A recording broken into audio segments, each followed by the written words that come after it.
So assume she likes you and proceed to the next step. So you literally said, I thought you were attractive, I wanted to get to know you. And she said, oh, thank you, or hi, or something like that. Yeah. She just gave you permission to get to know her. Okay. So now get to know her, right? Yeah. Kind of. I mean, you can't evaluate super hard yet, but kind of, right? You can ask something like a somewhat open-ended question. So don't be like, I want to get to know you, so where are you from? That's a little too closed-ended, and it's just going to end in like, you ask, she gives a one-word answer. You ask the next question, she gives a one-word answer, and it sucks, right? But if I said, hey, you're cute, I wanted to meet you, and she goes, oh, thank you, I'd be like, yeah, so tell me about yourself. I'm very curious. That's the kind of question I might ask, okay? Really? Yeah, very open-ended, right? She can take that a million different ways. She'll be like, well, I'm American, I'm this and this and this. I should be like, well, I don't really know what to say, I'm da-da-da. There's a lot of different ways you can take it. She can also hesitate, be like, and then in that case, you're gonna help her, right? So you're like, oh, I'm curious about you. And she's like, I don't know what to, you're like, okay, like for example, we'll start with something boring and we'll go to something more interesting. First question, what do you do with yourself? Like, what supports you and pays your bills, right? And then, so that's what do you do for a living? And you can ask that. And then the next one, okay, now more interesting question, when you're not busy working for your boss and, hating life in a cubicle, what do you love to do for fun, right? So now you're actually getting to know her, not just asking boring questions. You're asking questions you theoretically, at least, care about the answer to, okay? But if the stated goal is I want to get to know you, then start asking the questions that will have you get to know her, right? And specifically ask questions you actually care about the answer to. So if you don't care where she's from, don't ask it. If you don't care what she does for a living, don't ask it, right? You can ask a random off-the-wall question. You could be like, so I wanted to get to know you. So I know this is like a random thing to ask to a total stranger, but did you play sports growing up?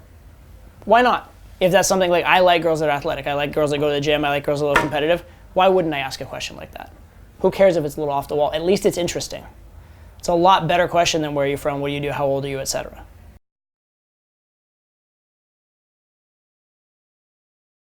So yeah, you wanna screen for the right traits. Yeah. So one, if you're into certain types of girls, screen for those things. You'll find out the girls that are those things. Two, if you want to actually have one-night stands with girls, if you want girls to open up to you, if you want girls to do things that are more sexual with you than they would more quickly, don't qualify them on how much they can follow the rules and how much they can satisfy societal norms, right? So if you go in and you're talking to a girl and you seem really judgmental of, for example, maybe there's some girls like not wearing many clothes and you're like, oh my God, what a slut, right?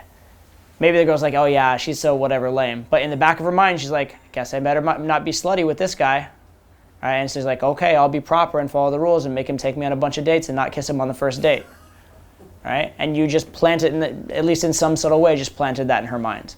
So be careful of the frames you're setting. You want the girl falling into your frames. You want the girl qualifying, because that's what girls do around high status guys. You also do want to set frames that are helpful to you. Right? So be careful of that as well. Right? And also, yes, in terms of screening, screen for things you really want. So if you want a girl to be witty and banter with you, don't commend her on being boring and just following or having a logical conversation or following rigid rules or something like that. If you want a girl to be spontaneous, don't give her credit for always turning in every paper on time when she was in school, right? Now you could do both, right? You could be like, that's commendable. I appreciate people that have discipline. That said, I find a lot of people that are super academically good. I used to think that's what I wanted in people, but I found a lot of those people actually boring. So I hope that you can be that and also be. Do you ever I know Nick was saying earlier that if he doesn't have a connection, if he doesn't feel like he has a connection with the girl, even though he's super hot, just he's kind of over it. Do you ever feel during the phase of you qualifying, you screening, where the girl's obviously hot to a degree, but just you're like, this isn't. So kind of yes, kind of no. There are girls that flat out annoy me. There are girls that are flat out dumb, and there is definitely a threshold where it's I will not tolerate this nonsense, and also I'm just turned off by it. There definitely is.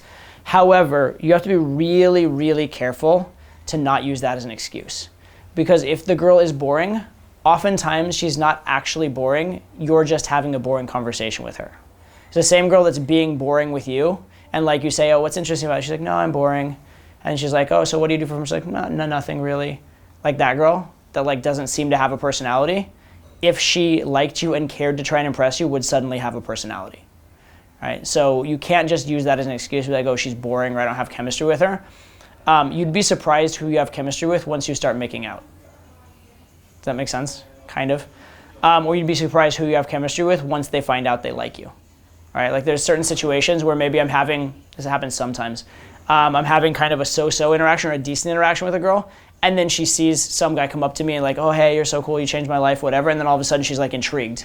And now all of a sudden, what was okay is like really good because she changed her perception of me. So on the one hand, yes, there are girls that are just that boring and just that lame. And there are certainly a lot of girls, even if they're hot, that I would screen out for a long-term relationship because they have certain traits that I just don't want. But most girls, if they are truly determined to be fun around you and be arousing to you and they're hot, will find a way to do it. And that way may be physical, which I also don't object to, especially for like a one-night stand. So in principle, yes, I agree.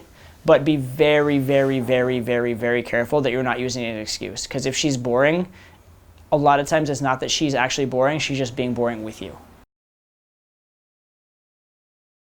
Not everything in game has to like achieve getting the girl to qualify. You can have some normal conversation, right?